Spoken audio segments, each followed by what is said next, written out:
यार दोस्तों, स्वागत है आपका हमारे यूट्यूब चैनल डिप्लोमा वर्ल्ड में। तो दोस्तों, ये आज की ये वीडियो पॉलिटेक्निक में हो रहे एग्ज़ाम्स के ऊपर है। मतलब जो हमारे सेकंड सेमेस्टर के जो एग्ज़ाम होने वाले हैं, उनका एक सब्जेक्ट है ITCS का, सी प्रोग्रामिंग का।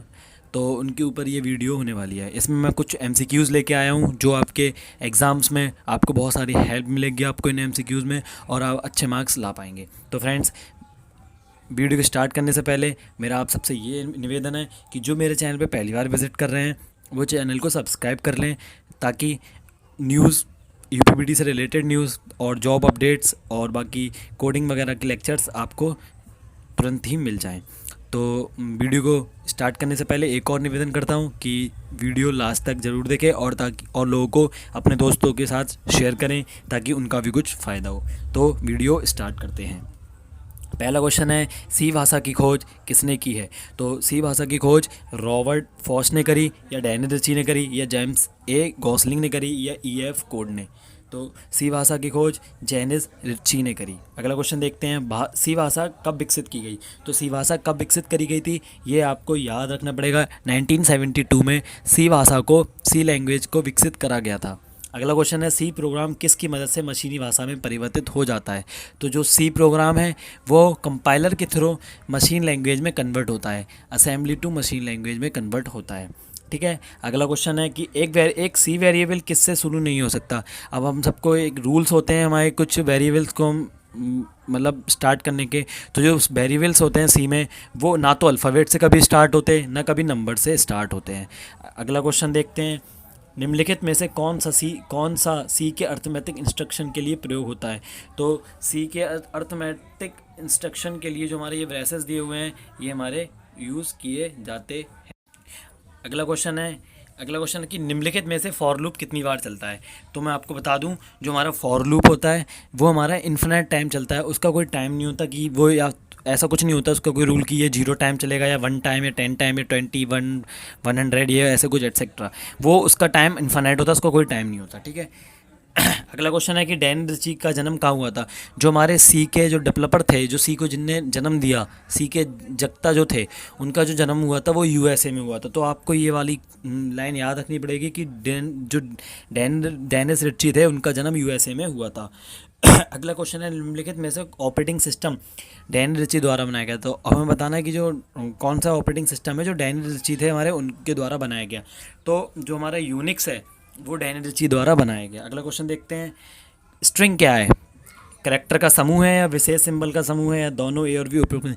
तो जो स्ट्रिंग है हमारा, स्ट्रिंग में हम अपनी करेक्टर की वैल्यू को स्टोर करते हैं। मतलब एक ग्रुप होता है, ग्रुप ऑफ करेक्टर्स, ये ग्रुप होता है करेक्टर्स का। तो A ऑप्शन ठीक है।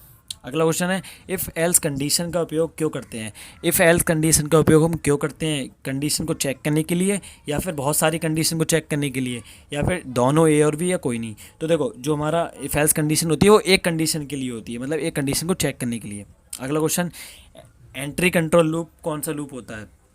एंट्री कंट्रोल लूप को हम फॉर लूप भी कहते हैं, ये आपको याद रखना पड़ेगा। जो एंट्री कंट्रोल लूप होता है वो फॉर लूप भी होता है।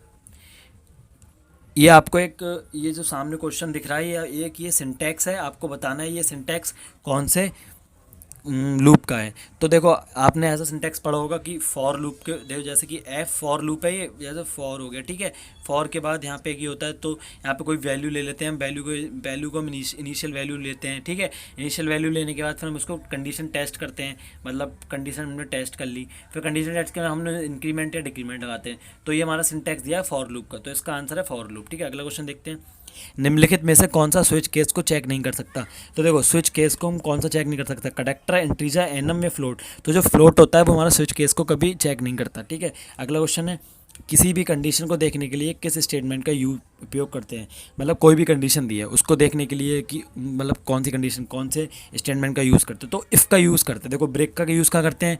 मतलब ब्रेक का यूज़ करते हैं, कोई भी एक लाइन चल रही है उससे ब्रेक करके दूसरी लाइन में आ जाते हैं। ठीक है। कंटिन्यू चलते रहता है, एग्जिट करने के लिए एग्जिट का। तो इफ़ का यूज़ हम करते हैं यहाँ पे कोई भी कंडीशन होती है उसको, स्टेटमेंट को देखने के लिए। अगला क्वेश्चन, निम्नलिखित में से कौन सा लूपिंग स्टेटमेंट नहीं है? लूपिंग स्टेटमेंट कौन सा नहीं है? While loop, for loop, while, do while, switch. For loop एक लूपिंग स्टेटमेंट है, वाइल भी हमारा है, डू वाइल भी है। तो जो स्विच केस रहता है वो हमारा नहीं होता। ठीक है। तो ये हमारा लूपिंग स्टेटमेंट नहीं होता, तो इसका आंसर है स्विच केस। ठीक है। फॉर लूप है। फॉर लूप क्या होता है, एंटिटी कंट्रोल लूप होता है, फंक्शन या एग्जिट या ऑपरेट। तो जो फॉर लूप होता है वो एंटिटी कंट्रोल लूप होता है, ठीक है, याद रखना। अगला क्वेश्चन है, निम्नलिखित में से एरे के सबसे छोटे एलिमेंट को क्या कहते हैं। देखो जो एरे के जो सबसे छोटा एलिमेंट होता है उसको हम लोअर बाउंड कहते हैं, और सबसे बड़ा जो होता है उसको अपर बाउंड कहते हैं।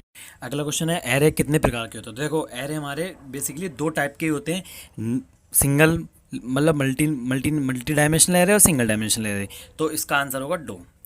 अगला क्वेश्चन देखते हैं, निम्नलिखित में से सी में एरे किस तरह का डेटा टाइप है। तो देखो जो हमारे एरे एरे है सी में, तो वो हमारा एक ड्राइव डेटा टाइप होता है, ठीक है। अगला क्वेश्चन है, निम्नलिखित में से सी में अगर करेक्टर का इंडिया ए स्टोर करवाना हो तो क्या सिंटैक्स होगा। देखो करेक्टर का हमारा जो सिंटैक्स होता है वो हमारा होता है 4, और ये जितने भी हमारे आगे होते हैं 6, जैसे ये 1 2 3 4 5 6, तो ये 6 यहाँ पे लिख लिया, तो ये 4 नेम हो गया, ठीक है। इसका आंसर है हमारा ए। पॉइंटर एक विशेष प्रकार का वेरिएबल है जिसका उपयोग वेरिएबल का स्टोर करने के लिए किया जाता है। तो देखो वेरिएबल का डैश स्टोर करने के लिए, तो वेरिएबल का एड्रेस स्टोर, पॉइंटर में हम वेरिएबल का एड्रेस स्टोर करते हैं, ठीक है। अगला क्वेश्चन है, निम्नलिखित में से पॉइंटर को डिक्लेयर करने के लिए किस साइन का यूज़ किया जाता है। तो पॉइंटर को डिक्लेयर करने के लिए हमारा स्टार साइन का यूज़ किया जाता है, ठीक है। एक पॉइंटर है, पॉइंटर क्या होता है, देखो मैंने अभी पहले बताया कि वेरिएबल है एक पॉइंटर, ठीक है, जो दूसरे वेरिएबल के एड्रेस को स्टोर करता है, ठीक है। वेरिएबल है जो दूसरे वेरिएबल के स्टोर को मतलब स्टोर करता है, ठीक है। इसका बी ऑप्शन ठीक है। निम्नलिखित में से एंड एंड कौन सा ऑपरेटर है, पॉइंटर है, ठीक है। जो एंड होता है हमारा वो एड्रेस ऑपरेटर पॉइंटर होता है, मतलब वो एड्रेस बताता है, ठीक है। सी में साइज ऑफ क्या होता है। तो देखो सी में हमारा जो साइज ऑफ होता है वो ऑपरेटर होता है। एक एल्गोरिथम का ग्राफिकल और डायग्राम के रूप में प्रस्तुत कहलाता है। देखो एक एल्गोरिथम होती है, अब एल्गोरिथम होती है तो जैसे कि एल्गोरिथम उसका डायग्राम वगैरह बनाते हैं, जैसे कि हमने ये स्टार्ट कर दिया, फिर इसके बाद हमने कंडीशन लगा दी, फिर इसके बाद ये हमारा एंड होता है, ये ऐसे ये सब होते हैं, ये जो ये बॉक्सेस बने हुए हैं, तो ये आपने फ्लो चार्ट में पढ़े होंगे। तो ये हमारा यही तो होता है, यही क्वेश्चन जिसमें पूछा है तो बताना है, फ्लो चार्ट इसका आंसर है। सी प्रोग्रामिंग लैंग्वेज है, सी प्रोग्रामिंग लैंग्वेज हमारी प्रोसीजरल प्रोग्रामिंग लैंग्वेज होती है। और जो दिया ऑब्जेक्ट ओरिएंटेड प्रोग्रामिंग लैंग्वेज हमारी जावा होती है। उसे क्या कहा जाता है जिसमें किसी प्रॉब्लम को हल करने के लिए इंस्ट्रक्शन को स्टेप बाय स्टेप लिखा जाता है। तो अब ये पिछले क्वेश्चन से रिलेट है। अब हम किसी चीज़ को स्टेप बाय स्टेप लिखते हैं तो हम उसका एक वो बनाते हैं ना, एल्गोरिथम लिखते हैं कि पहले आपको ये वैल्यू लेनी पड़ेगी, उसके बाद आपको ये करना पड़ेगा, फिर ये, तो वो हमारे एक हो गया फिर एल्गोरिथम। अगला क्वेश्चन देखते हैं, निम्न में से किस ऑपरेटर का प्रयोग ऑपरेंड की वैल्यू को कंपेयर करने के लिए किया जाता है। तो जो रिलेशनल ऑपरेटर होते हैं उसका यूज़ हम ऑपरेंड की वैल्यू को कंपेयर करने के लिए करते हैं। ऑपरेटर एंड का प्रयोग किया जाता है बिटवाइज एंड में। ऑपरेटर एंड का प्रयोग किस में किया जाता है, बिटवाइज एंड में, तो इसका answer bitwise and. Character variable का साइज कितना होता है। अब ये वाला क्वेश्चन आपको याद रखना पड़ेगा, जो करेक्टर वेरिएबल होता है उसका जो साइज होता है वो 1 बाइट होता है। और जो अब दिया असाइन इंटीजर की अधिकतम वैल्यू कितनी होती है, तो असाइन इंटीजर की वैल्यू होती है 65535। ऑप्शन नंबर हमारा कौन सा है इसमें, लास्ट वाला, ठीक है। ब्रेक स्टेटमेंट का प्रयोग किया जाता है। देखो ब्रेक स्टेटमेंट का प्रयोग कब करते हैं, जैसे कोई भी इरिटेशन चल रही है, ठीक है, इरिटेशन चल रही है। अब जैसे कोई भी एक इरिटेशन चल रही है, आपको उसको क्वाइट करना है तो ब्रेक स्टेटमेंट का यूज़ कर दोगे, मतलब जो करंट इरिटेशन चलती है उसको क्वाइट करके वो अगली स्टेप में आ जाता है, तो हमारा ब्रेक स्टेटमेंट का वहाँ यूज़ करते हैं। किसी एक फंक्शन से कॉलिंग फंक्शन में कंट्रोल ट्रांसफर करने के लिए किस कीवर्ड का यूज़ किया जाता है, तो वो रिटर्न कीवर्ड का यूज़ किया जाता है। एक फंक्शन में आर्गुमेंट्स की अधिकतम संख्या 20 हो सकती है। देखो नहीं, क्योंकि एक फंक्शन में जो आर्गुमेंट की अधिकतम संख्या होती है 127 होती है। कौन सी हेडर फाइल मेलॉक तथा एलॉक फंक्शन का यूज़ करती हैं, तो कोनियो भी नहीं करती, स्टूडियो भी नहीं करती। ये हमारी जो स्टैटलिब वाली डॉट एच दी हुई है ये हमारी मेलॉक और कैलॉक फंक्शन का यूज़ करती हैं। निम्नलिखित में से कौन सा लॉजिकल ऑपरेटर नहीं है, तो जो हमारा लॉजिकल ऑपरेटर जो हमारा है वो एंड, ये वाला लॉजिकल ऑपरेटर नहीं है। निम्नलिखित में से स्विच केस स्टेटमेंट में चेक नहीं होता है। स्विच केस स्टेटमेंट में फ्लोट को हम चेक नहीं कर सकते। शॉर्ट डेटा टाइप का साइज कितना होता है, ये आपको याद रखना पड़ेगा। जो हमारा शॉर्ट डेटा टाइप का स्टोरेज साइज होता है वो हमारा 2 बाइट होता है। लॉन्ग डेटा टाइप का जो स्टोरेज साइज होता है वो हमारा 4 बाइट होता है। डबल डेटा टाइप का जो स्टोरेज साइज होता है वो 8 होता है। और जो लॉन्ग डबल का होता है वो उसका वो 10 होता है, ठीक है। ये वैल्यूज़ आपको याद रखनी पड़ेंगी, इनमें से आपको बहुत सारे क्वेश्चन मिलने वाले हैं आपको एग्ज़ाम में। STL का पूरा नाम क्या होता है? तो देखो जो STL होता है, STL का पूरा नाम होता है simple template library, simple template library. अगला क्वेश्चन देखते हैं। वॉइड एक डेटा टाइप है। हाँ भाई, वॉइड एक डेटा टाइप है। वॉइड हमारा एक डेटा टाइप होता है। वॉइड मेन ये सब जो लगाते हैं, वॉइड हमारा, इसका आंसर सत्य है। ऑटोमेटिक स्टोरेज क्लास की डिफ़ॉल्ट वैल्यू जीरो होती है?